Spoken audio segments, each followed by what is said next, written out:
Bonjour tout le monde, bonjour et bienvenue à cette édition de Ça des livres. Aujourd'hui, nous recevons Anne-Rachel Aboyoyo qui a écrit récemment La revanche de l'amande. Alors, Anne-Rachel, bonjour. Bonjour Ray, je suis contente Alors, d'être là. comment vas-tu? Alors, Content d'être. comment... euh, Oui, comment tu vas? Comment tu vas aujourd'hui? Comment tu vis ton week-end? Ben, aujourd'hui c'est dimanche, j'étais à l'église, j'ai mangé du riz. Dieu est bon, je vais bien, merci. Ah, ok, ça c'est super. Bah, ça nous un bon riz, donc c'est de la bonne poésie, de la bonne littérature. Et c'est de la littérature par milliers. Justement, en es à ton troisième ouvrage. La revanche de la menthe, c'est le troisième que tu vas proposer, justement, parce que nous avons deux précédents ouvrages qui sont Synthèse du crépuscule 2011 et Les graines du silence en 2016. Donc voilà. Et là, nous avons ce recueil de 74 pages, La revanche de la menthe, qui nous propose une poésie d'un tout autre genre. Est-ce que tu reconnais bien déjà ces titres, ces textes? Est-ce qu'ils sont bien de toi? Alors oui, les titres sont de moi. Vous pouvez pas vous être trompé sur ma bibliographie, vous êtes un fineur. Les titres sont bien de moi. La revanche de la menthe, c'est le dernier né. Euh, Poésie dans notre genre, on verra bien. Peut-être que c'est vous qui allez me révéler à moi. Je vous écoute Bah très ouais, patiemment. bah ouais, tout à fait. Donc, nous sommes là justement pour pouvoir découvrir cette plume que moi j'ai eu le plaisir de lire déjà. Donc voilà, nous allons essayer de faire le tour de la question. Mais d'abord, je vais me maintenir au titre. En 2011, nous avons Senteur du crépuscule. En 2016, nous avons Les graines du silence. Ce sont des titres qui rappellent vraiment le silence, qui rappellent un peu une sorte de paix, de calme intérieur. Et là, nous avons La revanche de la mort. Alors, qu'est-ce qui s'est passé? Pourquoi passer, comment avons-nous fait pour passer de cet état de silence à un état explosif où nous avons la revanche de la menthe? Alors, comment avons-nous fait pour en Alors, arriver là? je- c'est une question à laquelle je m'attendais un tout petit peu parce que je vous raconte une petite histoire. À la dédicace du recueil Les graines du silence, un, un auditeur qui était dans la salle me demande, Madame, vous êtes dans les choses qui concernent le ciel. Quand est-ce que vous allez mettre les pieds sur terre? Et j'écarquille de grands yeux. Je me dis, bon sang, donc c'est comme ça que je suis perçue. Donc c'est comme ça que mon écriture est perçue. Et ça, c'est cette question-là qui est en train de revenir dans votre interrogation de maintenant là. Et donc, Mhm, les choses du ciel ont besoin d'être incarnées. C'est donc mhm, une lecture qui est, ma foi, tout à fait correcte de penser que j'ai décidé de mettre les pieds dans le plat avec la revanche de la menthe parce que je crois que dans le chemin, dans le parcours de mon écriture, j'accorde beaucoup d'espace à l'abstraction, à la spiritualité au sens des valeurs et de la mhm, religion. J'accorde beaucoup de valeurs, beaucoup d'espace à cette valeur-là, à cette valeur spirituelle-là, parce que j'estime qu'elle est celle qui construit la valeur physique, la valeur charnelle, la valeur matérielle.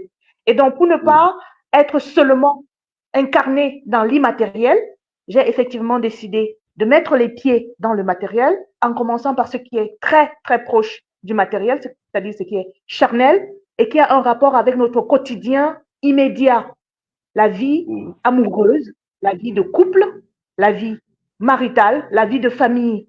Et donc, la revanche de la menthe fait partie de cette décision, met en relief cette décision que j'ai prise de rentrer dans le charnel, mais dans un charnel qui n'est pas totalement charnel, parce que la revanche de la menthe, c'est la page officieuse, j'ai envie de dire, de mhm. la relation amoureuse. C'est celle qu'on ne dit pas, c'est celle qu'on ne proclame pas, c'est celle qu'on ne chante pas. Et donc j'espère que je vais y arriver et que le type de questions que vous me posez continuera de me révéler à moi-même pour que sûrement d'autres livres apparaissent. Mais on en est encore à nos prémices. Mhm. Justement, évidemment, quand tu parles du côté charnel, du côté matériel, on voit pleinement, si j'avais pas le titre, la revanche de l'amant, c'est très direct. Ce n'est pas un titre qui va permettre de demander de philosopher ou d'autres choses là. Donc on va dire, alors, l'amant, elle aurait pu être la revanche de l'épouse, la revanche de la femme, la revanche de l'amant, ça c'est particulier.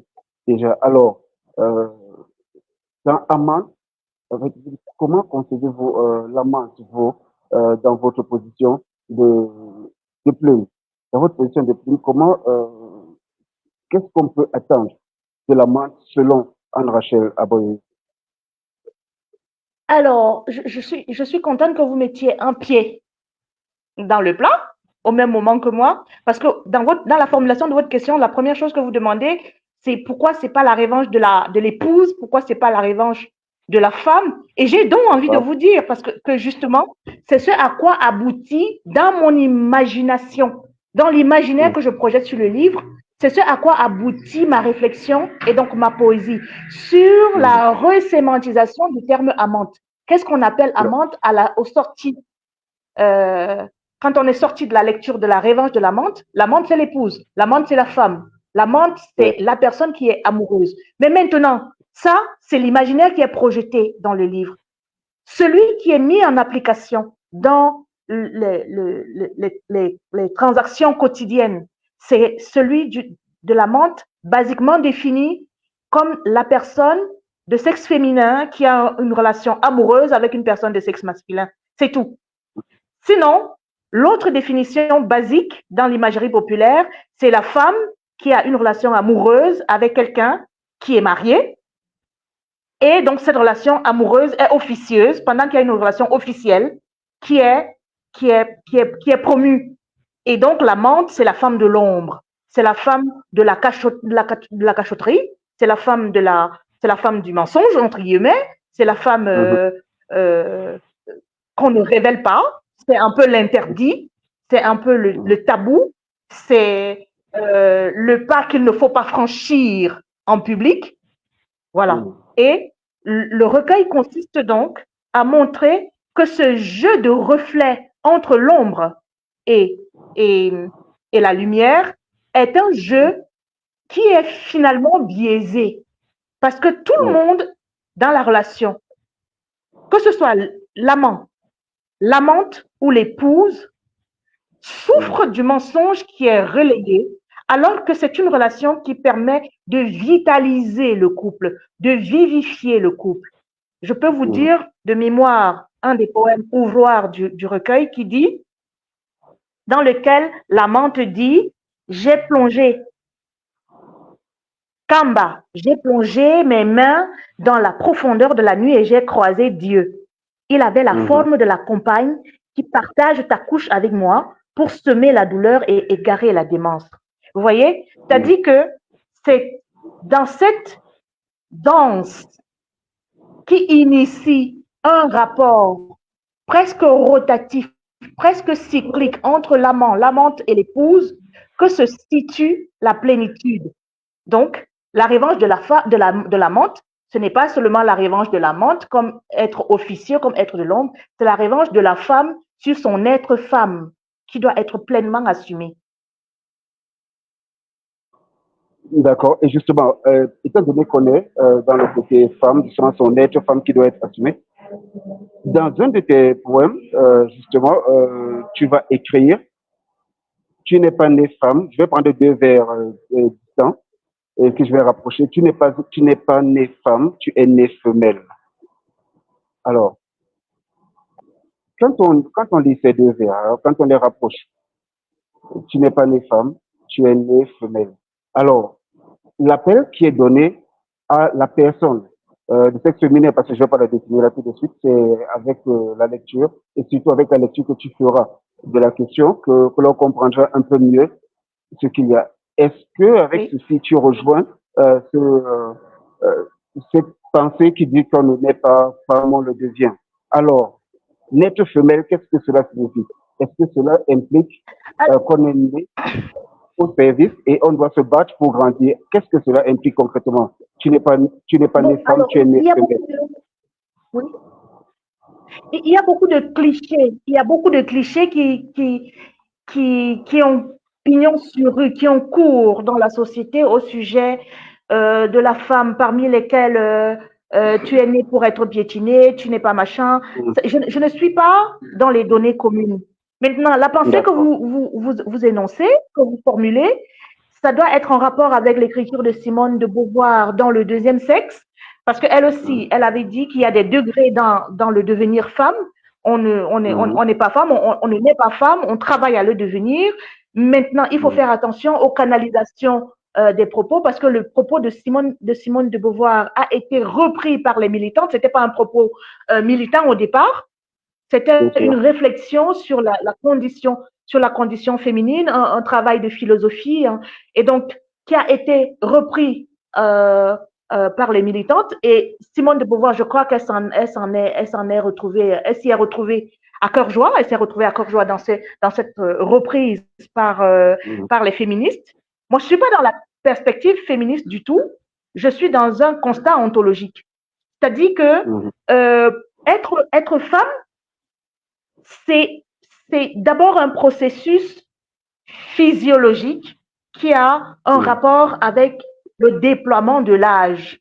Et donc, parce que c'est un processus physiologique qui a un rapport avec le déploiement de l'âge, puisqu'avant la femme, il y a la fille, il y a la demoiselle, puisqu'avant avant la femme, il y a les agrégats de l'enfance. Je suis dans un processus donc physiologique qui est à la fois historique. C'est-à-dire que pour être femme, il y a une trajectoire qui se dissémine. Il y a un ensemble de données historiques qui portent l'être de sexe féminin d'une étape à une autre. Et dans cette trajectoire, il y a un ensemble de comportements qu'il faut avoir, dont il faut faire preuve pour arriver au statut de femme. Et donc, dans ce statut auquel on croit être arrivé de façon systématique par les agrégats de l'âge et par le parcours historique, il y a des pics qui font que, même arrivé, de mon point de vue, au stade de ce que l'imagerie commune appelle femme, on n'est pas accompli. Dans ce même poème que vous avez cité, il y a ce vers qui dit devient l'essentiel Donc, complet complet accompli. à complet. Oui. Voilà. C'est-à-dire Mhm. que il y a des strates et des strates, des couches et des couches. Et on devient Mhm. l'essentiel complet accompli à quel moment? Au moment où on a fait soi. Tous les agrégats de la vertu, parmi lesquels la capacité de la générosité, qui consiste à donner des fois plus que ce qu'on a. Et donc, je pars du constat de base selon lequel il y a l'épouse et puis il y a l'amante. Et l'épouse Mhm. est agrippée de toutes ses forces à son statut d'épouse, dans lequel il y a un ensemble de droits, un ensemble de pouvoirs, un ensemble de comportements sur lesquels elle se base pour revendiquer son statut d'épouse, mais qui sont des comportements qui ne permettent pas l'épanouissement de l'humanité entière qui est soit en elle, soit en l'être à l'extérieur d'elle, c'est-à-dire l'homme ou la femme Mhm. à côté, puisqu'elle est épouse. Mhm. Donc, le chemin vers le devenir femme, c'est un chemin dans lequel, au lieu de s'agripper aux agrégats de pouvoir, aux agrégats du matériel que donne la situation matrimoniale dans laquelle on est dans un foyer avec un homme qui vous a fait une maison, qui vous a acheté des bibelots, qui vous a acheté un frigo de luxe, qui vous a acheté une voiture. Et donc, du coup, c'est votre mari, c'est-à-dire c'est mon mari, c'est comme ça que c'est mon mari, tu peux pas te trouver un mari à toi, ce sont des propos, je le dis quelque part dans le texte, ce sont des propos de harpie à la solde Mhm. d'un pain amer. On est Mhm. pleinement femme quand on a compris que l'homme est destiné à partager et à couver et à protéger. Et donc, il vous a couvé vous, il peut couver quelqu'un d'autre, ainsi de suite, à l'infini, du moment où c'est réglementé et à la lumière de tous. Du coup, l'amante va cesser d'être l'amante, elle sera l'amante, l'épouse. C'est pourquoi le recueil de poèmes commence par le poème Ouvroy qui dit épouse-la, épouse-moi. Si tu Mhm. l'épouses, tu m'épouses. Si tu m'épouses, Ouais. tu l'épouses. Impossible autrement. Voilà. Mhm. D'accord, ça c'est très bien, c'est nettement reçu. Et quand on regarde un peu les contours de cette pensée, on va comprendre exactement comment tes vers ils arrivent à s'embriquer. Je vais vraiment inviter les auteurs, avec les lecteurs à acheter ton livre et d'autres auteurs aussi, naturellement, parce qu'ils sont aussi de grands lecteurs, à acheter ce livre qui a des dispositions bien particulières concernant la femme. J'aimerais en prendre une, par exemple, parlant de dispositions. Quitte la vallée pour les sommets. Alors, parce qu'elle est femelle, elle est à la vallée. Mais j'aimerais comprendre aussi une chose.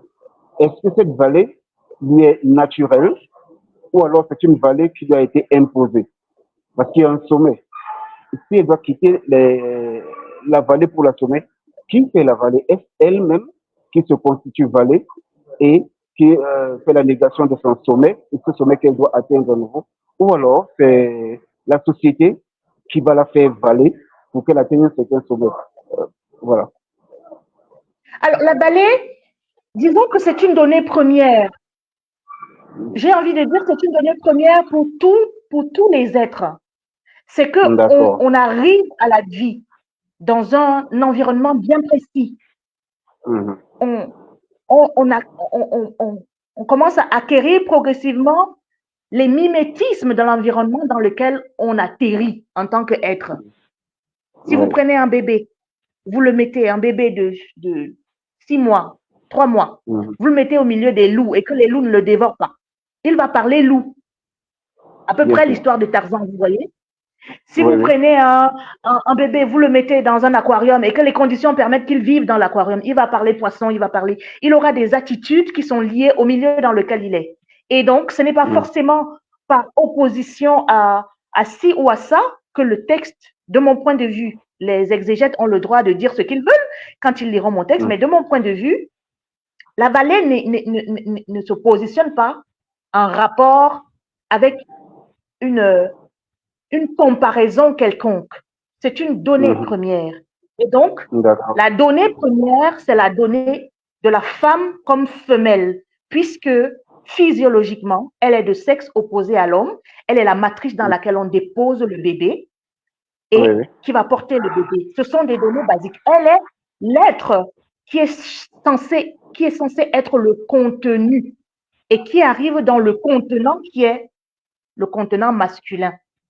Et le Mhm. contenant a le devoir de prendre soin, de pouponner, de donner une stabilité. C'est pour ça que vous allez voir dans les traditions anciennes et même qui sont encore en vigueur, la femme n'hérite pas, la femme n'a pas le droit de construire une maison parce qu'elle va cesser d'être euh, malléable, elle va cesser Mhm. d'être à mesure d'être éduquée, entre guillemets. Et donc, Mhm. c'est ça l'élément basique. Et hélas, même chez les femmes qu'on trouve évoluer, je mets évoluer entre guillemets, c'est une expression que je n'aime pas, c'est un terme que je n'aime pas beaucoup parce qu'il présuppose un stade accompli de l'humanité. Donc, Mhm. je le mets entre guillemets, même chez les femmes qui sont censées être évoluées, c'est-à-dire que qui ont réussi à grimper l'échelle sociale et l'échelle socio-professionnelle, qui ont réussi à s'affirmer d'un point de vue du pouvoir. Il y a la femelle tapis en elle parce que, Mhm. basiquement, comment elle se considère dans la relation à l'homme? Elle se considère comme une femelle qui doit être prise en charge, qui doit être maternée, nourrie, et donc Mhm. qui va passer le temps à pleurnicher autour de l'homme parce qu'il a eu soit la faiblesse, soit l'outrecuidance Mhm. d'attaquer son ego en voyant la femme à côté, en voyant la menthe. Et donc, c'est le stade minimal, c'est le stade de la femelle. La femme s'accomplit autrement. J'aurais pu donner à ce recueil de poèmes un autre titre. J'aurais pu donner à ce recueil de poèmes le titre Émancipation, mode d'emploi, par exemple. Parce que Mhm. dans ce processus de départ de la femelle vers la femme, c'est tout un travail d'émancipation qui est censé se réaliser. Mais même le mot émancipation, j'ai des problèmes avec lui parce que, comme le mot évolution, il a tendance à vouloir fixer un cap. Non, moi, je ne suis pas dans les caps à fixer d'un point de vue matériel, d'un point de Mhm. vue social. Je suis dans le cap à fixer d'un point de vue ontologique. C'est-à-dire que qu'est-ce qui est naturellement prévu dans les données organiques de la femme, pas de la femelle, de la femme, c'est-à-dire de l'être féminin au-delà de la femelle. Ce qui est naturellement prévu, c'est la capacité d'accepter la proximité d'autres personnes. C'est la générosité. Tout comme elle est disposée dans l'être homme, par le désir de l'homme et par la capacité de l'homme de protéger, de soumettre, de donner. De la même façon, chez la femme, être femme suppose la capacité de cohabiter, de jouxter l'autre dans son autre être femme vis-à-vis de l'homme qui reste donc toute la substance matricielle de la vie.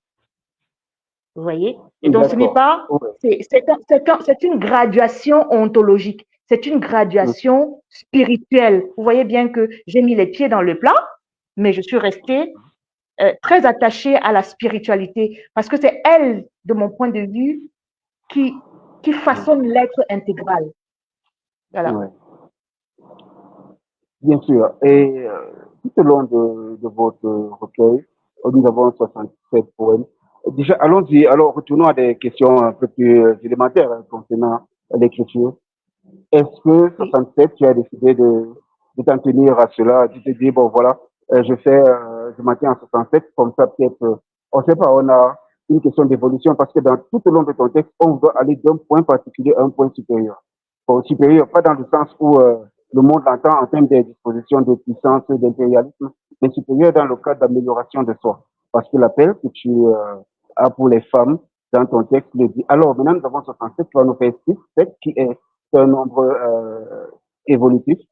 Est-ce que c'est fait exprès ou alors c'est juste à tout hasard? Parce que même le nombre de tes poèmes appelle à l'évolution, appelle à un cap supérieur, à un cap autour de soi-même. Alors, est-ce que c'est ce plus 1 qui arrive, est-ce qu'il est hasardeux ou alors est-ce que tu l'as voulu? Alors, ce dont je suis consciente, c'est que le recueil entier baigne dans une atmosphère. Il faut faire des efforts pour lire les textes pratiquement reliés les uns aux autres. Il y a en fond, de façon consciente dans mon texte, comme une trame narrative. Exactement. Je ne voudrais pas rentrer dans la narration parce qu'elle me semble extrêmement élémentaire, mais je le dis pour que les lecteurs qui veulent mon avis aient une sorte de canevas. C'est pour ça que je préfère pas forcément la trame narrative, je préfère le mot atmosphère, parce qu'il y a une atmosphère d'ensemble qui baigne les textes et qui fait que on aille comme d'un point de départ vers un point d'arrivée. Exactement. Le point de départ, avec le texte ouvroir, épouse-moi, épouse-la. Si tu m'épouses, tu l'épouses. Si tu l'épouses, tu m'épouses. Impossible autrement. Et le point d'arrivée, pour ne pas boucler la boucle en pensant qu'on est le nombril du pape, épouse-moi, épouse-les. Si tu m'épouses, tu les épouses. Si tu les épouses, tu m'épouses, impossible autrement. C'est-à-dire que consciemment, ce que j'essaye de dire, c'est que personne ne doit rentrer dans la relation au sexe masculin d'un point de vue amoureux en pensant que c'est lui qui sera l'alpha et l'oméga, que c'est lui qui sera le bouquet final, que c'est lui qui a la vertu suprême à laquelle l'homme va se soumettre. L'homme est un indomptable et un indompté. Il est, je le dis dans le texte, il est un chasseur. Point. Maintenant, quant au nombre de poèmes, vous me posez là des questions en rapport avec le projet d'écriture. Et donc, ce que je sais, c'est que dans mon projet d'écriture, la chose après laquelle je courais le plus, c'était après les non-dits et le silence du texte. Vous allez voir qu'il y a des textes qui sont relativement denses en longueur, relativement étalés en longueur, et d'autres qui sont extrêmement courts. Ce que je sais, c'est que d'une façon consciente, j'estime que les lecteurs sont des gens intelligents. Et que, parce qu'ils sont intelligents, ils vont m'accompagner dans mon processus de rédaction du texte en remplissant les vides du texte, parce que ce sont des situations de vie prégnantes que je décris, ou que je poétise, ou que je convoque. Donc, je suis consciente de ce qu'on peut rester sur un goût d'inachevé dans le texte, et c'est tant mieux, Comme ça, l'imagination du lecteur est mise à contribution, est appelée pour qu'il participe au processus de création et donc au processus de redynamisation de la relation amoureuse telle que je la pense.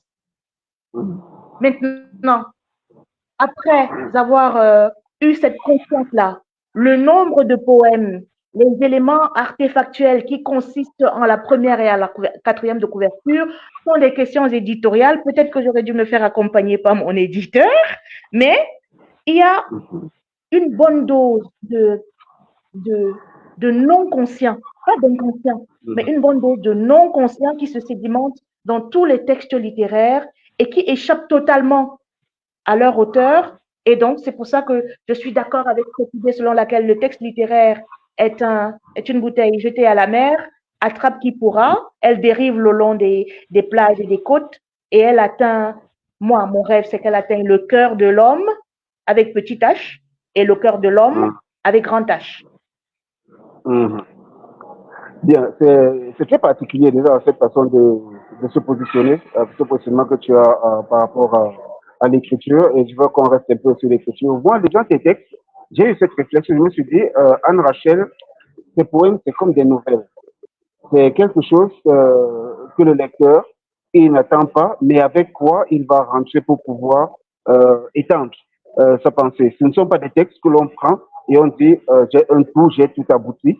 Et ce sont des textes qui ouvrent l'esprit vers d'autres horizons, qui permettent au lecteur justement, parce qu'il y a ce respect du lecteur en littérature, dans la créativité, qui fait en sorte qu'on se positionne en tant qu'auteur et non en tant que, je veux dire quoi, impérialiste, dictateur. Voilà. On est venu, on a vu, on a vaincu. Donc, j'ai dit, ça poésie, c'est comme des nouvelles. Est-ce qu'il t'est déjà arrivé de te dire que bah, tu écrirais des nouvelles? Est-ce que tu écris des nouvelles? Est-ce que tu as l'habitude de la nouvelle aussi, entre autres genres? Alors, j'ai des positions que je ne sais pas très communes parce que d'une façon générale, dans la poésie, vous trouvez surtout des hommes de sexe masculin. La précision, je la fais. Et sinon, vous trouvez dans l'écriture, si vous trouvez 100 auteurs, vous trouvez 97 narrateurs, je veux dire romanciers. Et donc, je trouve que c'est très commun, que c'est très à la mode, c'est très ordinaire d'écrire des textes narratifs. Mais en même temps, j'ai l'humilité de penser que ça peut cacher une incapacité, que je peux être en train de cacher mon incapacité d'écrire des textes narratifs. Donc, je préfère avoir un propos mitigé à ce sujet, mais ce que je sais, c'est que pour moi, la poésie, elle est fondamentalement littéraire. Elle est la littérature première, la littérature finale. Elle est la trame artistique du point de vue de la littérature dans laquelle tous les genres ont puisé leurs racines et elle est restée debout, solide. Elle est le langage premium et le langage final. Et donc, quitte à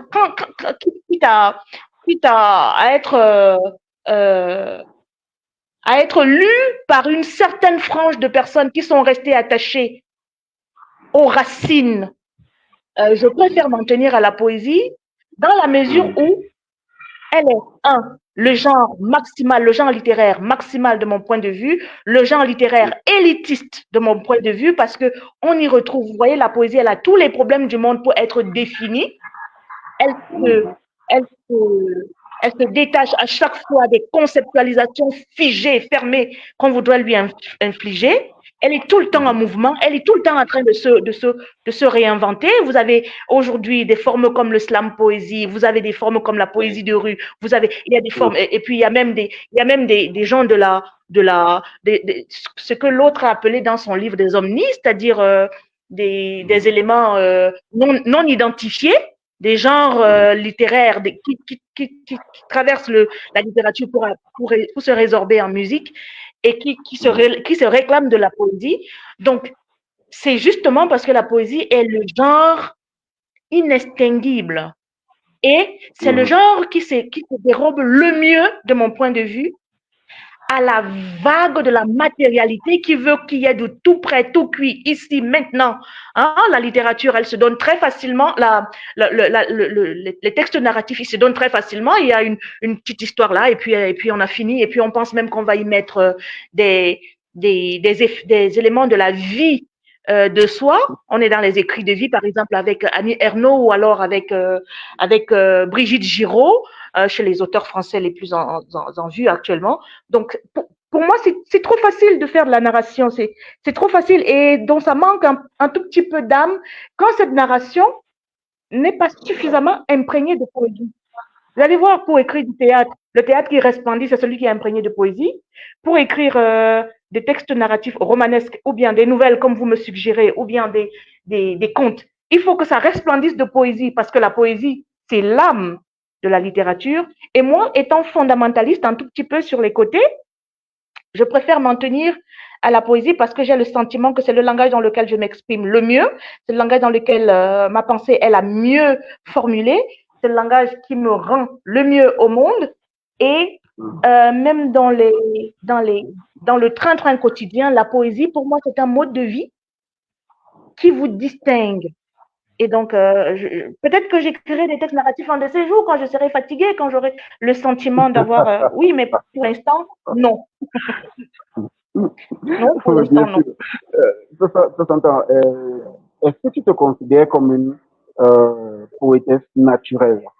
Parce que je vais réfléchir un peu. Je connais un poète qui m'a dit récemment, au cours d'un échange, il m'a dit, Ray, on ne devient pas poète, on ne peut pas devenir poète, on est poète. Alors, est-ce que tu peux te considérer comme une poétesse naturelle? Est-ce que est-ce que tu es d'accord avec cette pensée selon laquelle on ne peut pas devenir poète? On est poète à la base, on ne le devient pas. Alors, je suis d'accord avec ce point de vue-là, euh, mais je ne suis pas très d'accord avec l'appellation poète naturel. C'est comme s'il y a des poètes artificiels. Non, je pense qu'on est poète, c'est tout. Et donc, je suis d'accord avec le point de vue selon lequel on est poète, mais je voudrais rajouter de l'eau au moulin de cette personne qui vous a donné cette très belle réponse en vous disant avec Rastier que chaque être humain naît avec une dose de poésie en lui. C'est un peu comme, pardon pour l'exemple, mais c'est un peu comme le chlamydia. Vous voyez? Chaque être humain en a une dose à l'intérieur de lui qui régularise sa relation à son organisme. C'est comme ça avec la poésie. Chaque être humain a une dose de poésie en lui qui permet de le connecter à la matrice de l'univers. Maintenant, les dosages en fonction du contexte culturel, en fonction du type d'esprit, en fonction des expériences, font que la poésie resplendit chez certains plus que chez d'autres. Et puis, l'une des raisons pour lesquelles la poésie est si difficile à décrire, c'est que vous voyez, vous prenez une coiffeuse, elle est dans son système des machins, elle est en train de coiffer. Elle est à côté d'une autre coiffeuse. Et puis, il y a une autre coiffeuse à côté. Et vous voyez les trois coiffeuses, chacune a une manière de coiffer. Et vous allez voir que chez une, il y a plus de poésie que chez l'autre. Il y a une qui est plus perfectionniste, il y a une qui est plus artistique, là se trouve la poésie. Et on est donc, à ce moment-là, dans le déplacement de ce qu'on appelle le support de la poésie, dans le déplacement de ce qu'on appelle le support du poème. Vous voyez? Et donc, le fait est là, c'est que chaque être humain a une dose de poésie en lui qu'il minimalise ou qu'il maximise selon son degré d'élévation vers l'abstraction. C'est ça la différence. Sinon, pour fabriquer une télé, il faut une dose de poésie. Vous fabriquez votre maison, il y a des architectes là, ils font une maison comme ci, ils font une autre maison comme ça, et vous voyez qu'il y a bien une maison qui est faite avec un certain dosage de poésie et une autre qui n'en a pas. Vous voyez des cours d'eau avec les berges, vous voyez, il y a des berges qui sont plus poétiques que d'autres berges. La poésie, elle est partout. C'est la capacité de la domestiquer et d'en faire un mode de vie qui transfigure l'être et qui le change, qui le fait qu'il soit différent des autres et qui fait qu'il soit plus amoureux de la nature, de l'univers, de son prochain, ainsi de suite, et plus à même de partager qu'autre chose. Voilà. À t'entendre, on a l'impression que ce n'est plus Anne Rachel, on va plus appeler Anne Rachel, on va peut dire, bon, on va peut-être dire Anne Rachel Poésie, quelque chose comme ça, parce que on a l'impression que c'est ton nom, que tu baignes dedans, que tu es comme, un peu comme on dit pour Obélix, tu es tombé dedans quand tu étais petite.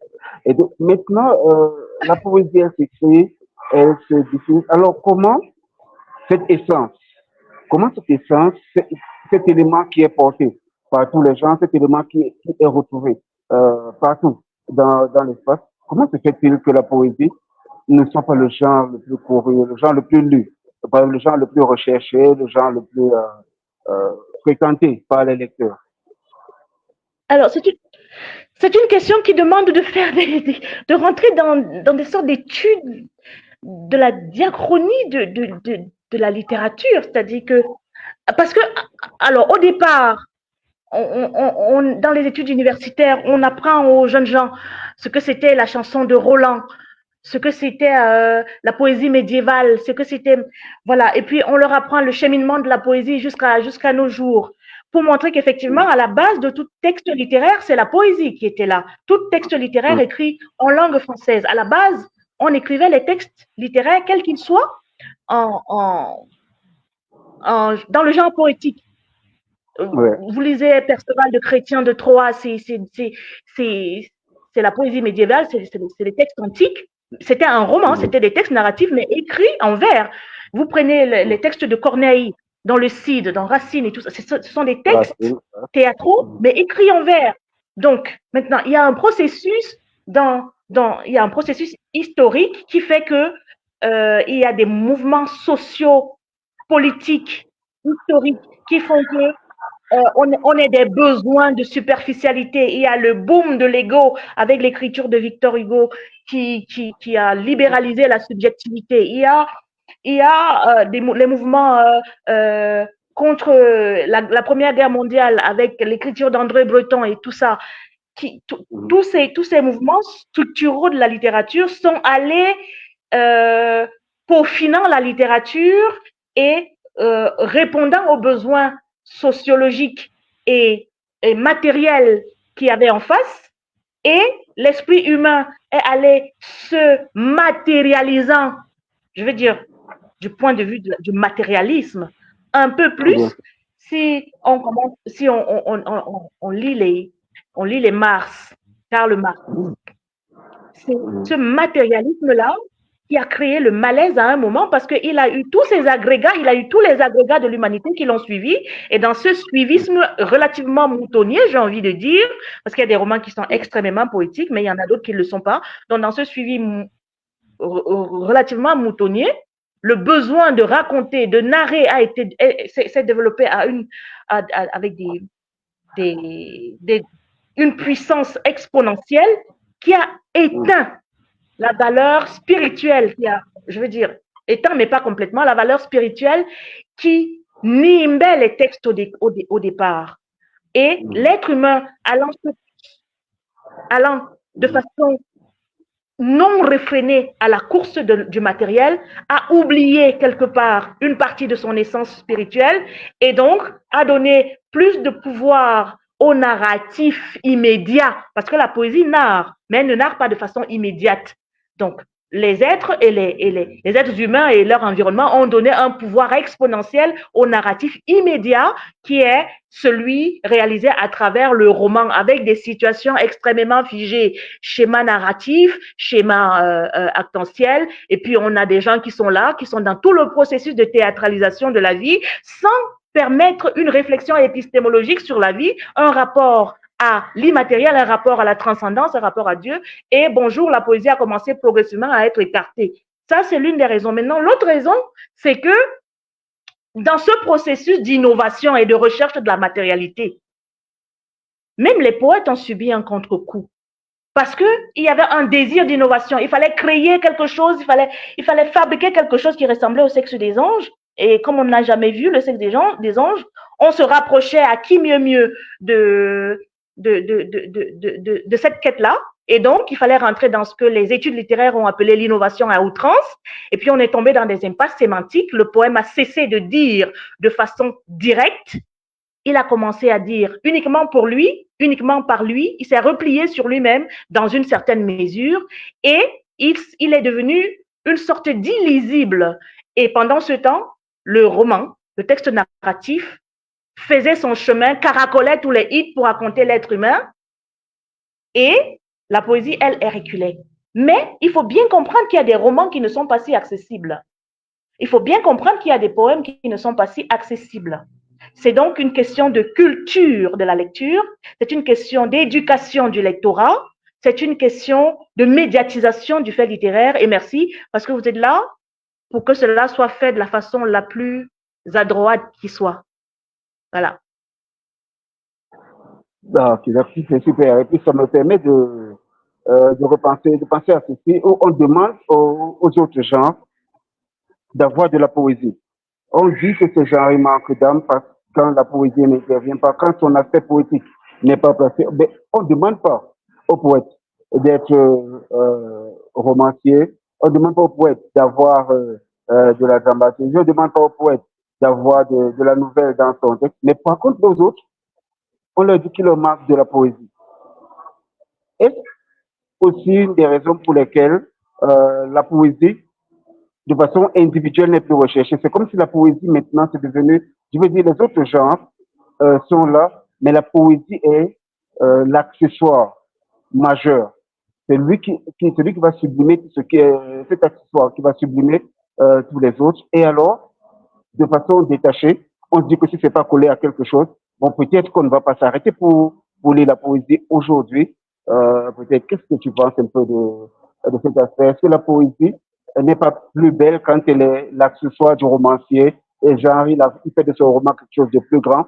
Parce que, par exemple, chez les Américains, on va dire, we are all natural storytellers. Donc, on est d'abord tous des conteurs, on dit d'abord tous des histoires, et maintenant, on va y inclure la poésie qui va faire en sorte que le monde tombe en pamoison devant tout ce on va présenter. Est-ce que finalement, la poésie ne serait pas mieux en tant que l'accessoire? En fait, bon, accessoire, c'est peut-être, mais je veux dire, cette essence qu'il faut aux autres genres pour exister, et peut-être que c'est son meilleur rôle. Alors, j'ai commencé par vous dire qu'il n'y a pas de... La plupart des gens qui écrivent des romans vont vous dire que leur premier texte c'était des poèmes et puis après ils sont passés à Oui, machin bien sûr. parce que c'est la demande Bien du sûr. marché. Mhm. C'est la demande du marché et on est dans une économie de marché qui est en train d'atteindre ses proportions les plus inhumaines. Et donc, il y a un phénomène socio-historique qui se déroule et qui explique le point de vue que vous voulez déployer, celui selon lequel la poésie va être la matrice. Eh bien, j'ai envie de vous répondre que la poésie, c'est effectivement la matrice. Vous voyez, une maman, qu'est-ce qu'elle fait? Elle fait ses enfants. Et qu'est-ce que les enfants Mhm. font? Chacun grandit. Il va à quatre Mhm. pattes et puis il se tient sur ses deux pieds et puis il grandit. Et puis pour les filles, la poitrine se forme et pour les garçons, tout le Bataclan se met sur pied. Et puis qu'est-ce que les enfants font? Ils ne rêvent que de quitter la maison.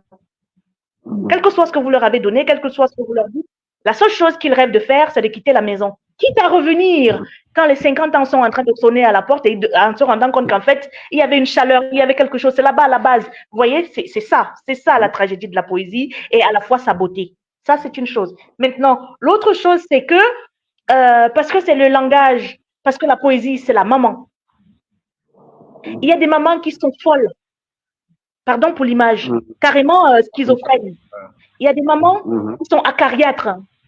Il y a des mamans qui sont très doudounes. Il y a des mamans qui ne sont pas maternelles. Il y a des mamans qui sont plus féminines que maternelles, ainsi de suite. Vous voyez, il en est de même de la poésie. C'est la vie, la poésie. Donc, vous allez trouver des poèmes qui sont fermés à un type de lecteur avec un type de culture. Vous allez trouver des poèmes, j'ai envie de dire, et sans publicité aucune, que c'est un peu comme la boisson. Vous voyez? Sans Ouais, publicité justement, aucune, j'allais il arriver y en là. a qui prennent la manière. Mhm. Voilà, Mhm. il y en a qui prennent la magnan, il y en a d'autres qui prennent la dopelle, il y en a à qui vous donnez Mhm. la magnan, vous les avez injuriés, il y en a à qui vous suggérez de Ah ouais. prendre la Heineken, vous vous êtes moqué d'eux, et puis il Mhm. y a même qui prennent le Balvenie, il y en a qui prennent le Chivas, ainsi de suite, vous voyez. C'est pour ça que j'ai commencé à camper le décor de la question de l'éducation du lectorat. Parce Mhm. que vous parlez de la poésie, mais j'ai envie de vous dire, parlez de littérature. Vous êtes Mhm. en train, vous, de travailler sur la littérature, à fabriquer des auteurs qui vont devenir des rois et des reines. Hein, vous êtes en train de travailler sur la littérature, à faire circuler le livre partout. Vous êtes en train de travailler sur la littérature, à fabriquer des lecteurs. Je vous connais avec Acolyte, vous avez votre les lecteurs en 15 jours, les lectures en 15 jours, vous voyez. Pourquoi? Parce que vous sentez le besoin d'éduquer les gens même au texte narratif qui semble être très, très présent, machin, il ne rentre pas dans la culture des êtres de ce siècle qui courent après la matière. Il est plus facile de s'asseoir dans une vente à porter, je parle de notre contexte, de s'asseoir dans une vente à porter, de claquer 15 000 francs avec des copains, hein, ça c'est pour les Camerounais moyens, hein, de claquer 15 000 francs avec des copains pour prendre la bière. Mais si vous demandez à quelqu'un de lire, d'acheter un livre, vous mettez les doigts dans l'œil jusqu'à l'occiput. Donc, ce n'est pas qu'une affaire de poésie, c'est une affaire de littérature, c'est une affaire de culture de la spiritualité, de capacité à aller vers les idées, de capacité à avoir une pensée critique qui est modelée par des phénomènes culturels. Et la culture, quand on en parle avec beaucoup de fierté chez nous, c'est 2, 3, 4 types de musique qui n'aident même pas l'âme à s'élever. C'est quelques éléments de cinéma. Et puis c'est fini en oubliant que la base de tous ces éléments, c'est le poème en tant que texte écrit et en tant que type formateur premier de l'univers. Donc, ce n'est pas la poésie qui va devenir superfétatoire ou pas superfétatoire. Non, ce n'est pas là-bas.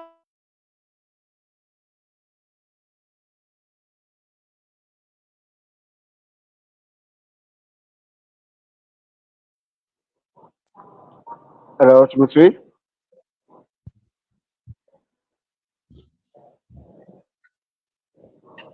Ah non, tu es toujours en ligne? Oui, oui, je suis là. Je suis là. Ok, Je suis là. d'accord. Oh, bien sûr, je te suis bien et il y a beaucoup de poètes qui nous suivent là. J'en profite pour les saluer. Roland Roger, Edouard, qui a écrit Recueil de Macaleba, Jean-Pierre Noël Batum qui a écrit Yanni, donc je les salue, je sais qu'ils sont là, ça qui les intéresse. Très enchantée, moi aussi, je les salue. D'accord. Et Roland Roger, tout à l'heure, il disait, tout le monde peut écrire un poème, mais ce n'est pas tout le monde qui est poète. Est-ce que justement, la poésie que l'on veut attribuer à la nature première de l'être humain, son écriture première, c'est parce que chacun a toujours écrit quelque part un poème. Est-ce que c'est pas la raison pour laquelle aussi la poésie a cessé d'être quelque chose qui porte en soi une importance, qui revêt une importance particulière aux yeux du lecteur? Par exemple, il y a des gens qui vont écrire des recueils de poésie, des recueils de poèmes, et on dira, même le lecteur le plus primaire dira, non, ben, ça c'est pas de la poésie.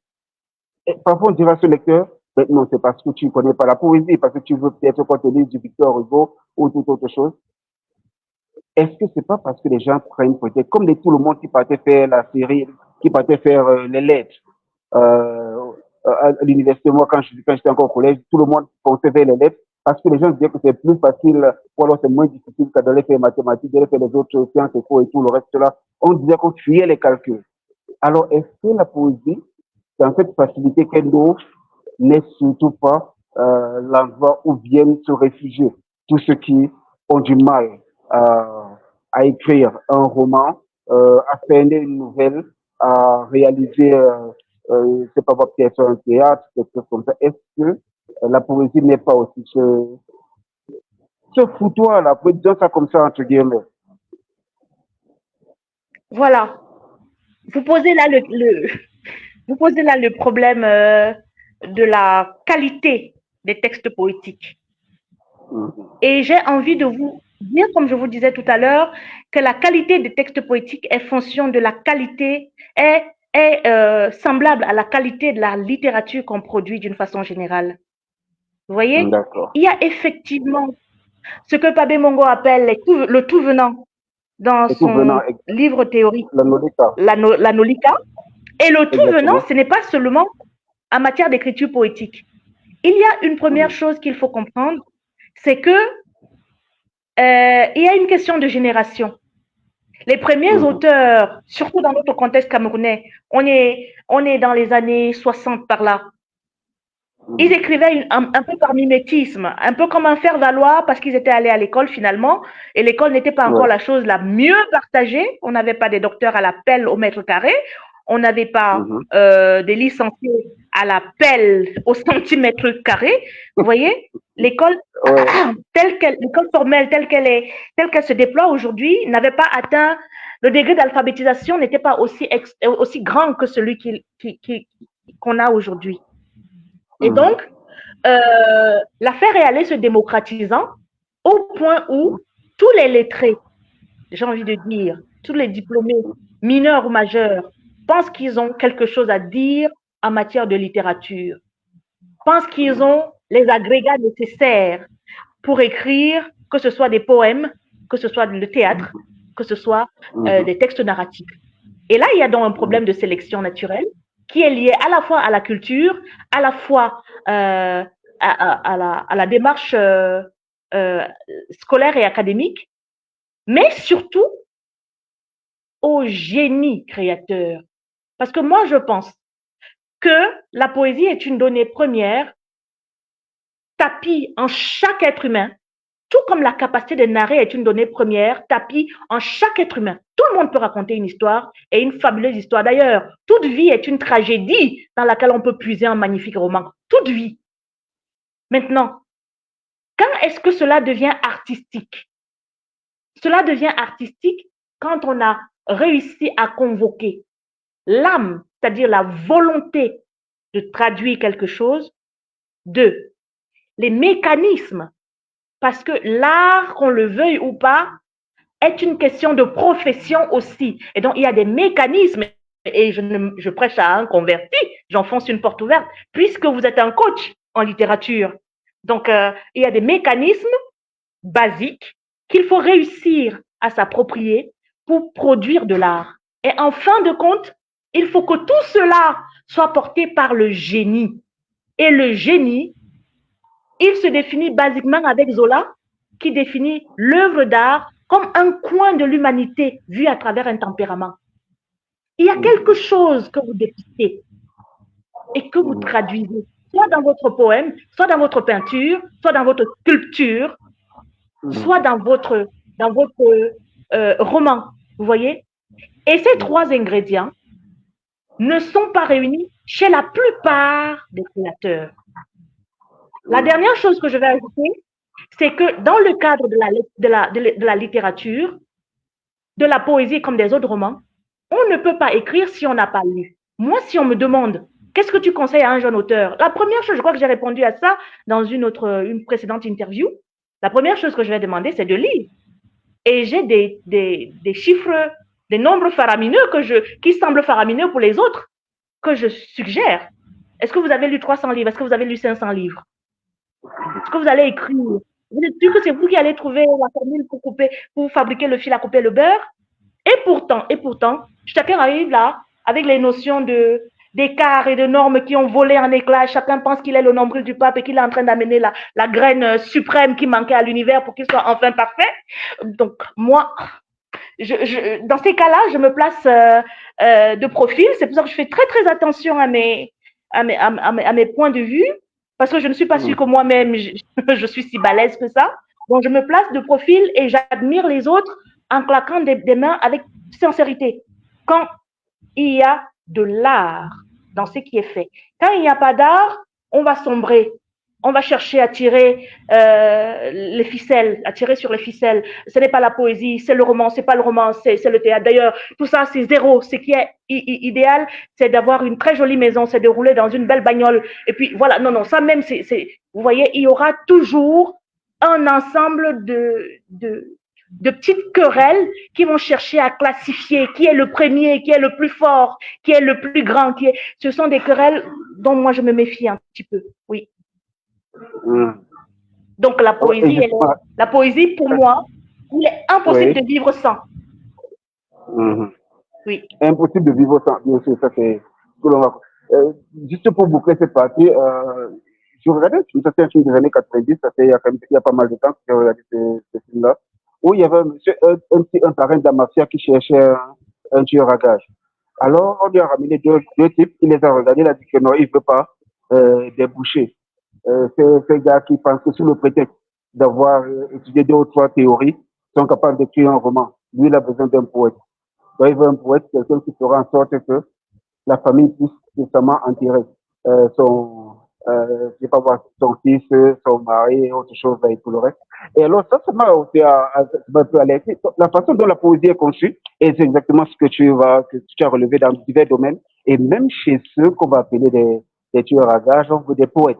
Quelqu'un qui soit capable Voilà. de réaliser une scène propre. Et qu'on se dise, oui, cet être humain qui, entre guillemets, méritait de mourir. Alors, il est mort d'une belle mort. Ce type de choses. Donc voilà, ça c'était pour boucler un peu avec un peu d'humour, quoi que noir, cette partie. Alors, maintenant, tu parlais des positions et autres. Allons-y un peu dans confiance manquée. Dans confiance manquée, tu as cette question. Pressens-tu l'enterrement de ta lignée dans le programme de ton émasculation? Alors, le programme de l'émasculation, ça va revenir un peu avec la question que je posais sur la vallée. Est-ce l'attitude du mal qui entraîne son émasculation, qui finit par faire son émasculation comme un karma, ou alors est-ce cette révolution, cette revanche, quand l'amant va se satisfaire du sommet de sa colline, et l'homme, à ce moment-là, est-ce qu'il sera émasculé ou se sentira émasculé? Alors, j'aimerais aussi bien ton avis sur cette position-là. Cette émasculation programmée, qui la programme en fait? Parce que le lecteur, il a besoin de voir un peu comment il va. C'est vrai que chacun va lire et il va en faire son livre à lui. Il va en faire son propre modus operandi. Et, mais là, déjà de façon basique, cette programmation, qui en est responsable? Alors, est-ce que je suis là pour partager les torts et décider qui est coupable et qui est le bourreau? Non, J'en pas du doute. tout. J'en doute. Par contre, ce que je peux vous dire, c'est que nous, euh, anciens, anciens protectorats euh, anglais, ancienne Mhm. colonie, entre guillemets, allemande, ancien protectorat français, Mhm. nous subissons les affres d'une culture que j'ai envie qu'on peut appeler, que j'appelle avec les autres d'ailleurs, la culture métropolitaine. Mhm. Nous parlons en français ou en anglais. Nous Mhm. étudions dans les universités, dans les départements de lettres modernes anglaises, de lettres modernes françaises, de lettres ibériques, ainsi de suite. Nous sommes, que nous le voulions ou pas, soumis à une pensée que l'autre avait appelée la pensée hellène. Ouais. C'est-à-dire que il y a un projet de société auquel nous Mhm. adhérons, que nous le voulions ou non. Et ce projet de Mhm. société, il a ses racines dans le siècle des Lumières, il a ses racines dans la Renaissance française, ainsi de suite. Il y a une exécution d'un programme qui est en cours. Ce programme Mhm. a ses beautés et a ses laideurs. Aujourd'hui, on parle de Ouais. post-modernité par rapport à un moment de ce programme qui s'appelle la modernité. Et donc, Mhm. vu de ce point de vue-là, le programme de société est exécuté par tous les ordres de l'art, que ce soit l'architecture, la sculpture, le cinéma, Mhm. la littérature. Et donc, Mhm. ce programme de société a appris aux êtres qui consomment cette culture-là que l'homme de sexe masculin a un devoir charnel vis-à-vis de l'épouse qu'il a pris légalement devant monsieur le maire. Je bénis Dieu de ce que dans mon pays, au moins encore, on connaît qu'il y a de, deux systèmes matrimoniaux qui peuvent être respectés. Je ne veux pas les mentionner parce que ça va nous sortir du sujet. Ce que je veux dire, c'est que l'exécution de ce programme qui se fait a vu s'épanouir des textes qui ont promu ce système-là. Parmi ces Mhm. textes, vous lisez l'histoire de Roméo et Juliette, l'amour parfait fusionnel jusqu'à la mort, malgré les difficultés liées aux familles. vous lisez l'histoire de Tristan et d'Iseux, vous lisez L.O.R.A., ainsi de suite. Vous voyez, on a fabriqué, vous lisez Baudelaire avec la femme qu'il décrit, avec les cheveux qui sont comme la crinière du lion dans laquelle il veut venir s'enfermer. On a un type de mariage et un type de relation amoureuse qu'on a statifié dans le marbre du temps. Qu'est-ce que les chansons ne disent pas? Un petit anneau en forme O. Vous voyez?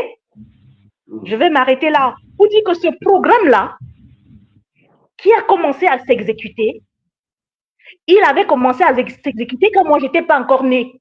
Si j'avais été là, je vous promets que je me serais déployée de toutes mes forces, et je suis en train de le faire maintenant que je suis née, pour que ce programme-là cesse de s'exécuter sur l'individu de sexe masculin. La revanche de la menthe est en train de dire qu'il n'y a pas un homme pour une femme. C'est l'une des plus grosses arnaques sur l'humanité. Et c'est ça qu'il y a dans Confluence manquée. Confluence manquée explique ou alors décrit la tourmente de l'homme qui a une programmation naturelle, une programmation poétique naturelle qui s'oppose à la programmation artificielle qui lui a été imposée, celle de n'avoir qu'une seule compagne. Et donc, la confluence est manquée justement à ce niveau parce qu'il y a inadéquation entre le besoin naturel, légitime, poétique et l'artifice fabriqué par des concepts, par une conceptualisation qui ne permet pas à l'être d'être uni avec lui-même. Qu'est-ce que le poème dit? Le cœur tourmenté par l'ivresse refoulée du déchirement, tu dessinais sur les parois du vide l'enracinement dans la déchéance humaine. Désinhibé de la ferveur de la conquête, un homme a une seule préoccupation quand il n'est pas un membre à plein temps du clergé. La seule préoccupation qu'il a, c'est de chasser. Et la chasse, pour l'homme, c'est de conquérir l'être féminin à côté, de le protéger après l'avoir conquis et de recommencer la conquête au bout d'un certain temps quand il y a essoufflement. Voilà, pour que la confiance cesse d'être manquée. C'est pour ça que le poème dit « Désinhibé de la ferveur de la conquête, tu as commencé à t'assagir le bonheur hideux. Pressens-tu l'enterrement de ta lignée dans la programmation de ton émasculation? » Et donc, l'émasculation en question, c'est quoi? Je dis dans un autre poème qu'un homme est chargé de tenir la raideur de sa verge rectiligne. Un homme doit tenir la raideur de sa verge rectiligne, toujours en train de chasser. Il n'est pas question qu'on le limite. Il n'a qu'une seule compagne. Ce n'est pas humain. D'ailleurs, pour l'Africain, plus que pour l'autre, j'ai envie de dire pour Ré, plus que pour l'autre, comment il va faire une vie entière sous le prisme des dogmes religieux, sous le prisme des dogmes matérialistes, sous le prisme de l'oppression financière, de la pression du travail? Il finira par craquer. Il va finir par aller voir ailleurs tôt ou tard. Et quand il ira voir ailleurs, la confiance sera manquée. Il faut donc qu'il stabilise ça, qu'il s'approprie le droit d'aller voir ailleurs officiellement. La revanche de la menthe sera donc la menthe qui va cesser de recevoir Monsieur Ré en catimini. Monsieur Ré se lèvera à 23h et dira à son épouse, « Écoute, je vais voir ta sœur, j'arrive, attends-moi. » Et elle devra attendre avec joie. Disons que c'est comme ça. Ok, d'accord. Bien. Non, mais en tout cas, c'était particulier déjà de voir des choses. Mais surtout, ce que j'apprécie dans ton œuvre, c'est qu'elle permet certaines ouvertures. Et elle remet chacun face à la réalité de son existence. Parce que parfois, il y a ces programmations et autres choses. Et quand on lit, et surtout quand on lit en poésie, de cette façon, on a cette colonne qu'on va suivre. En vers, c'est pas une histoire qu'on est en train de raconter, c'est l'émotion d'une vie qui est en train d'être présentée. Et c'est par cette émotion que certaines choses vont justement vont se mouvoir, évidemment, vu qu'il y a cette motricité dans l'émotion. Et il y a ceci dans Portrait, où tu dis une femme n'est pas un titre. Ce que j'avais fait, c'est prendre le premier et le dernier vers pour essayer de peser un peu, de voir ce que je peux obtenir. Bon, j'ai soin de plusieurs que je fais avec des poèmes. Parfois, je prends le dixième ici, le dixième à l'envers. Et là, je prends le premier et le dernier vers de Portrait et j'obtiens une femme n'est pas un titre, une femme est une roche molle, une forteresse nomade. Alors, sans être un tigre, la femme devient une forteresse nomade. Bon, déjà, euh, c'est toute volonté de violence, d'attaque, de combat. Alors, qu'est-ce que tu fais de ce qu'on appelle par exemple le wild feminism, je veux dire, ce féminisme agressif qui court un peu plus vers eux, où la femme, c'est pas une question de liberté, c'est une question de soumission. C'est une question d'affirmation de soi comme l'homme qu'on n'est pas, ou alors comme l'homme qu'on est à l'intérieur. Alors, cette forteresse nomade, ne serait-ce pas, est-ce que c'est ce côté masculin fort, ou alors la femme devrait rester forte en tant que femme, mais pas forte en tant qu'homme qui n'apparaît pas homme? Alors, voilà vos concepts actuels. Femme indépendante, femme forte, femme gnagnagnac. Pardon de dire ça comme ça, mais c'est exactement comme ça que moi je conçois ça. La particularité des études féminines, non, des études féministes, c'est que elles ont déblayé un chemin d'humanité qui est allé perdant de sa saveur avec le temps. Je suis d'accord avec Marguerite Yourcenar qui dit qu'elle a des problèmes avec le féminisme actuel dans lequel la femme se croit égale à l'homme parce qu'elle met la serviette sur l'épaule et qu'elle va dans un chantier, qu'elle va au travail comme un ouvrier et qu'elle rapporte des... Je suis d'accord avec Marguerite Yourcenar que ce féminisme-là est problématique. Elle le dit dans Les yeux ouverts. Moi, je fais des efforts pour ne pas rentrer dans les questions féministes quand elles commencent à dénaturer la poésie naturelle qu'il y a en l'être humain. Très souvent, ça jaillit d'une frustration et la frustration, c'est quelque chose de légitime, mais il ne faut pas que la frustration soit le ferment de l'inhumanité. La frustration doit réussir à fabriquer l'humanité. Et l'humanité, c'est celle dans laquelle il y a conjonction entre toutes les données pour que les choses se tiennent bien. Vous voyez, l'homme n'est pas la femme. Mais pour qu'il y ait l'enfant, il faut que l'homme et la femme se rencontrent. L'un ne peut pas faire sans l'autre. Il n'y aura pas d'enfant.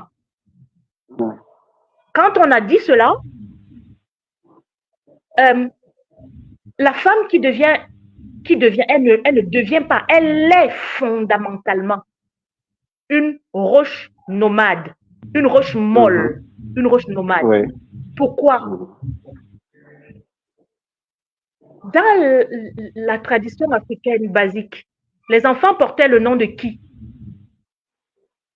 Les enfants portaient le nom de leur mère. Parce qu'on savait qui était la mère, on ne savait pas qui était le père. C'est le père. Et dans la tradition basique de chez nous, l'homme n'est jamais stérile, la femme si. Donc, la femme est un contenu. C'est pour cela qu'elle est une roche molle. Elle peut aller d'un contenant. Je sais que si elles m'écoutent, les féministes, elles vont me triper. Mais c'est la stricte vérité de base. C'est pourquoi c'était justifié que les femmes n'aient pas de maison et qu'elles n'aient pas de structure foncière établie. Le problème, c'est que la culture qui permettait que cette manière d'être se réalise a été minimalisée par une culture hégémonique qui a imposé ses lois au point où aujourd'hui, je suis sûre que je vais être flinguée. Vous voyez? Parce qu'on ne conçoit plus. Les décennies et les siècles se sont écoulés sous un mode de conception hégémonique qui a effacé le basique, sans lui laisser la possibilité de résurgence. Donc, quand je dis la femme est une roche molle, une forteresse nomade, remarquez bien le paradoxe apparent qu'il y a dans forteresse nomade. Forteresse, vous voyez ce que c'est? Mais nomade, en déplacement. C'est-à-dire quoi? En déplacement vers l'acceptation de la proximité de l'autre. Ceux qui vont comprendre mal vont se dire, voilà une femme qui voudrait qu'on retourne au siècle primitif où on battait les femmes. Non, ce n'est pas ce que je dis. La forteresse ne se prend pas. On ne prend pas une forteresse. La forteresse se donne. Elle s'ouvre au passage de l'autre pour lui donner un gîte. C'est ça, la femme. Elle s'ouvre au passage de l'autre pour lui donner force et courage. L'autre, c'est son compagnon, mais l'autre, c'est son ami. C'est pour ça que vous allez voir dans un des poèmes intitulé Alerte, jeudi, 21h, septembre, deux femmes se tiennent la main rue de l'immeuble Étoile, signant en secret le pacte de l'amitié qui les lie. Donc, la roche nomade, c'est contre l'autre paradigme de la femme, dans lequel je l'appelle la femme harpie, acariâtre, querelleuse, bavarde, égoïste, méchante, alors qu'elle est censée être une forteresse, c'est-à-dire celle qui couvre et celle qui porte la vie. Quand une forteresse s'est donnée, ce n'est qu'à vous que je ne peux pas dire, à vous qui êtes de sexe masculin, ce n'est qu'à vous que je ne peux pas dire tout le bonheur qu'il y a à recevoir de la forteresse. Donc, portrait est proche de l'autre texte sur lequel nous étions en train de parler, de la femme femelle. Ce sont des déclinaisons. La revanche de l'amante, c'est aussi un appel au toilettage de la femme telle qu'elle se voit aujourd'hui, avec toutes les exactions auxquelles elle s'est donnée au nom de la liberté. Il n'y a pas de liberté sans responsabilité. Voilà. Ok, ça c'est super. Et maintenant, parlons un peu de l'édition. De l'édition avec du contexte littéraire. Bon, là maintenant, on va rentrer un peu dans la communauté littéraire. L'observation que tu fais depuis que tu es là et autre chose. Alors, déjà, ton éditeur, comment tu le choisis, comment tu le définis par rapport quand tu finis d'écrire, qu'est-ce que tu te dis quand tu as ton texte avec toi, qu'est-ce que tu te dis? Bon, je cherche un éditeur ou alors j'ai un éditeur déjà en qui je fais confiance et qui va pouvoir porter mon projet. Et il y a la jeune édition qui est là et qui aurait aussi pu porter ce projet. Alors, comment tu observes, toi, l'édition au Cameroun pour spécifier, pour rester dans notre 237 natal. Alors, quelle observation tu fais de l'édition chez nous déjà? D'abord, comment tu as choisi ton éditeur? Comment tu t'es convaincu que c'est lui qu'il te fallait? Et l'édition en général, comment tu la trouves? Parce que tu lis aussi beaucoup des textes d'aujourd'hui. Alors, quelle est toi l'observation que tu fais? Alors, la première chose que je vais vous dire, c'est que j'ai choisi de ne pas publier de livres avant un certain quota à l'étranger. Ah, d'accord. J'aime mon pays, peut-être plus que n'importe qui. Donc, la première chose, c'est que je publie chez les éditeurs camerounais. Ensuite, la chose qui me canalise quand je cherche un éditeur, c'est que je cherche l'édition à compte d'éditeurs. Pour deux raisons. Je suis une grande cochée. Donc, je suis une grande cochée. Ensuite, je suis consciente de ce que, malgré le fait que ce soit l'édition à compte d'auteur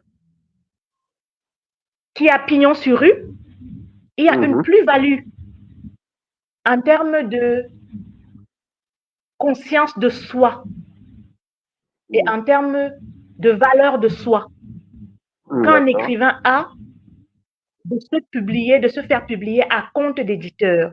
Cela signifie que Mm, l'éditeur a confiance en son texte et qu'il sent que son mm, texte peut porter. Et en cela, mm, alors que la plupart, j'ai envie de dire, même toutes les maisons d'édition font du compte d'auteur, en allant vers proximité, j'ai trouvé quelqu'un qui a accepté, le directeur des éditions Proximité, qui a accepté de me publier à compte d'éditeur. Et ma mhm, foi, je n'ai pas boudé mon plaisir. Maintenant, mm. il y a un autre paramètre, c'est celui de la qualité du livre.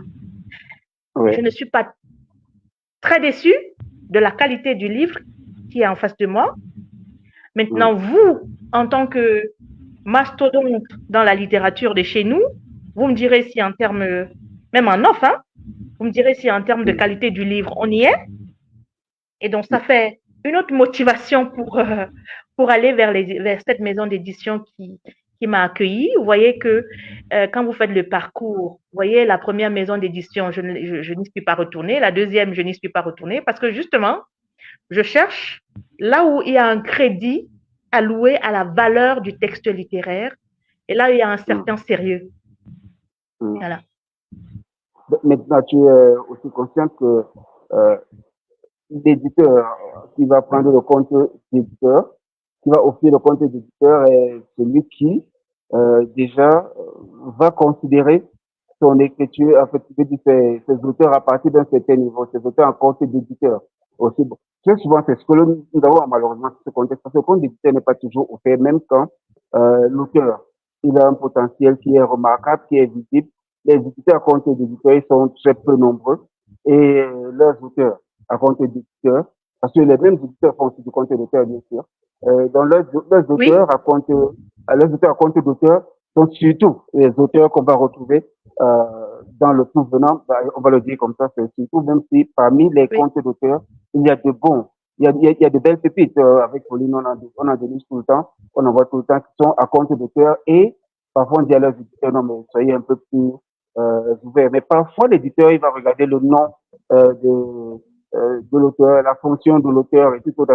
Ok, non, cet auteur, je peux le vendre. Pas ce texte, je peux le vendre, mais cet auteur-ci, je peux le vendre. Et ça se pratique un peu plus loin.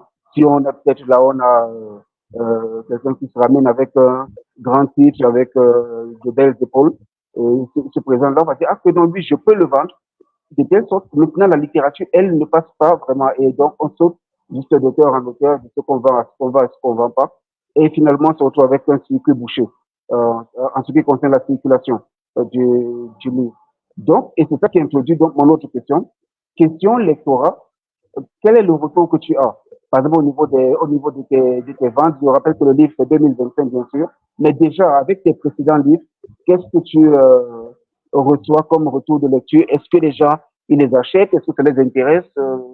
Qu'est-ce qui te fait continuer à écrire? Est-ce que c'est parce qu'on t'achète, parce qu'on te lit, ou alors c'est tout simplement parce que, bon, voilà, il y a cette passion, tu ne peux pas faire autrement. oh, alors je ne peux pas faire autrement. Moi, je pense que l'art est une charge.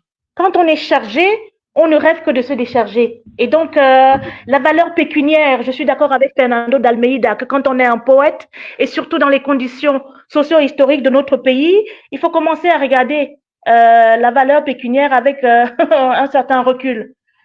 Ça, c'est l'une des choses. L'autre chose, c'est que les retours de lecture.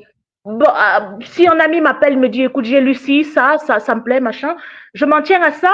Je soupçonne beaucoup l'être humain de flagornerie, dont les retours de lecture, je les écoute un tout petit peu de profil. Un tout petit peu de profil. Je suis contente que le livre soit lu. Quand on fait un retour, c'est qu'on a lu et c'est la chose, moi, qui m'émeut toujours et qui m'émeut le plus. Maintenant, les retours de lecture sont basés sur des interprétations et l'interprétation est libre. Moi, je produis le texte. Et avec Umberto Eco, je l'admets, il est fondamentalement ouvert. Donc, je peux avoir dit si en pensant que je disais si, et puis quelqu'un débarque et me dit, écoute, voici ce que tu as. Et je le regarde comme un chien dans un jeu de qui, parce que je ne me retrouve pas. Et chacun va lire un livre avec son histoire, avec ses attentes, avec voilà son horizon d'attente, avec ses besoins, avec et donc je me méfie des interprétations, je ne les commente pas, je les reçois avec joie et je m'en tiens à cela. Voilà. Maintenant, quant à quant à est-ce que je vais écrire, est-ce que j'écris parce que je n'ai pas le choix, est-ce que oh, Tu continues non, d'écrire parce que non, tu vends des livres. est-ce que alors je peux vous promettre que je suis pas très vos auditeurs, ils sont en train un peu de me faire beaucoup d'honneur parce qu'ils comprennent que je ne veux pas montrer mon visage. Vous voyez, s'il faut que je me mette à vendre des livres moi-même, que je sois, c'est pour ça que je poursuis. C'est autant de raisons qui me font poursuivre le compte de l'éditeur. Pardon? Ou non, pas vendre toi-même, mais peut-être ton éditeur réalise pas mal de ventes avec tes textes. Non, le compte d'auteur transforme l'auteur en vendeur. Inévitablement. Toi, tu as compté l'éditeur. Est-ce que ton éditeur réalise beaucoup de ventes qui te donne la force de continuer à écrire? Voilà, donc voilà autant de choses. Maintenant, moi j'écris parce que je me sens chargée. Quand je ne me sentirai plus chargée, sûrement je n'écrirai plus. Et voyez bien que il y a un texte en 2011, il y a un texte en 2016, et puis il y a un texte en 2025. Vous voyez bien que ce n'est pas, je suis pas atteinte de publiose. Peut-être que je suis pas un génie comme les autres qui vous publient des livres à l'appel. Moi, je suis chargée et j'essaye, oh non, j'essaye juste de dire ce que j'ai à dire au moment opportun, en espérant. Oui, c'est oui. Non, je voilà. En espérant que cela. On a 3 livres, bon voilà, ça veut dire qu'on prend le temps d'observer et puis d'avancer. Il y en a en 14 ans, ils ont peut-être, je sais pas moi, ils ont plus de livres que de nombre d'années. Parfois même plus de livres que de nombre de mois. Voilà. C'est ça. Et donc, en espérant, moi, vivement, j'espère que les textes que j'écris, que ce soit comme des pylônes dans l'histoire. C'est ça mon rêve à moi. C'est-à-dire, je poursuis moins la question de l'argent que l'inscription dans l'histoire. Je suis un tout petit peu de la race de Pabé Mongo parce que je crois que il fait période dans notre littérature. Donc, j'espère bien. Voilà, on n'est pas maman parce que voilà, franchement, la métaphore de la maman, elle reviendra très souvent dans mon propos. On n'est pas maman parce qu'on a fait 10 enfants, on est maman parce qu'on a fait un enfant. Parce qu'on a fait un enfant et que l'autre a fait 10 enfants, on n'est pas plus maman qu'une autre. Dès qu'on a fait un enfant, on est maman. Voilà. Et donc, c'est ce qui m'importe. Écrire des textes et, ma foi, écrire de beaux textes, trouver des éditeurs chez moi, dans mon pays, qui me publieront à compte d'éditeurs, voir mon livre être lu par les 30 millions de Camerounais qui sont là pour l'instant. Vous voyez, si c'était le cas, il n'y a pas meilleur rêve pour moi, je crois. D'accord. Bien, maintenant, on ne peut pas boucler, il nous reste très peu de minutes déjà, on n'a plus beaucoup de temps. Alors, on va boucler par un sujet qui revient, qui est celui de l'intelligence artificielle à côté de la créativité littéraire. Alors, créativité littéraire, intelligence artificielle, comment ça va avec la poésie, intelligence artificielle? On va emprunter des textes de poésie à une intelligence artificielle. Alors, comment toi tu vois déjà tout ça? Écoutez, moi je suis dans notre siècle. Hein? Je suis carrément dans notre siècle. Vous voyez bien, vous avez eu maille à partir avec moi tout à l'heure avant qu'on ne commence. Je suis dans notre siècle. Je suis du siècle de la chandelle. Hein, de la femme qui est en train d'écrire assise dans son sofa avec un homme qui lui tient la chandelle pour qu'elle soit éclairée. Voilà, je suis de ce siècle-là. Maintenant, comme je suis présente dans ce siècle par une sorte de réincarnation, je crois, je ne sais pas quel karma je paye. Donc, je crois que puisque je suis venue par là, je me fais aider pour que le point de vue que j'ai circule dans les canaux actuels. Je ne me vois pas, franchement. Même comme l'homme est ondoyant et divers, vous savez que j'ai dû batailler, on a dû batailler avec moi pour que j'ai un téléphone Android. Il y a des gens qui sont témoins de cette bataille-là. Je ne me vois pas en train de consulter l'IA pour écrire. Je ne sais pas si ça va arriver, mais pour l'instant, non. Il y a quelque chose de... Alors, c'est un peu comme les robots. Quelle que soit la capacité multitâche d'un robot, il n'a pas d'âme. On lui a injecté quelque chose. Et moi, vous voyez, c'est ça que j'ai comme problème avec ce siècle. La superficialité maladive. C'est-à-dire l'artifice pathologique. Il y a quelque chose qui régit l'univers. Derrière cet univers qui se meut, il y a une intelligence suprême et qui s'est donnée par dose, par petite dose dans chaque être humain. Et chaque être humain a quelque chose de particulier qu'il a à livrer. L'épouse parfaite dans la maison a une poésie à livrer. Et ça, aucune machine ne va jamais y arriver. La seule chose à laquelle la machine arrivera, du haut de sa splendeur apparente, c'est à vider l'humanité de sa substance. Et mon Dieu, j'espère, je ne serai plus là. Je serai parti. Il n'y aura plus de réincarnation de moi à cette heure-là. Voilà. Et voilà. Et oui, bien sûr. Et parlant de partir, je crois que nous-mêmes, il est temps pour nous de partir, d'avoir autre chose à l'esprit. Donc, merci Anne-Rachel d'avoir été des nôtres. Merci beaucoup d'avoir partagé pleinement. Mais avant de partir, écoute combien le livre déjà maintenant? Combien écoute ton recueil? Voilà, le recueil La Revanche de l'amande, le recueil de poèmes La Revanche de l'amande, signé par Anne-Rachel Aboyoyo, coûte 5 000 francs. Celui qui le veut, contacte Acolyte et tous ses partenaires. Voilà. Ok, c'est parfait. Alors, nous allons nous dire au revoir, à très bientôt. Mais c'est un plaisir pour moi d'échanger avec toi aujourd'hui parce que déjà, on échange beaucoup en offre, on se rencontre pas mal et là, ça a été devant tout le monde et d'une sincérité vraiment, je vais dire, une sincérité honnête. Donc, je dirais ça comme ça. Donc, merci beaucoup. Bien le bonsoir, bon dimanche, bonne fin de dimanche à tout le monde. Merci de nous avoir suivis. À très bientôt. Merci. Nous aurons un autre de livre et vous serez toujours les bienvenus. À très bientôt. Donc. Merci, merci beaucoup. C'est moi qui suis. J'ai été très contente de la facture des questions, de la capacité de me laisser déployer mon imaginaire, mon argumentaire. Merci. C'est une expérience, c'est une première expérience pour moi à travers le digital. Comme ça, vous voyez bien que je viens de Mathusalem. Et donc, c'est sûr que c'est une expérience qui se renouvellera. Merci de m'accompagner. Et puis, bon vent. Ne vous arrêtez pas. Vous êtes sur le bon chemin. Merci à toutes les personnes qui ont écouté et aux réactions qui resteront sur la page d'Acolyte. D'accord. Alors, à très bientôt tout le monde.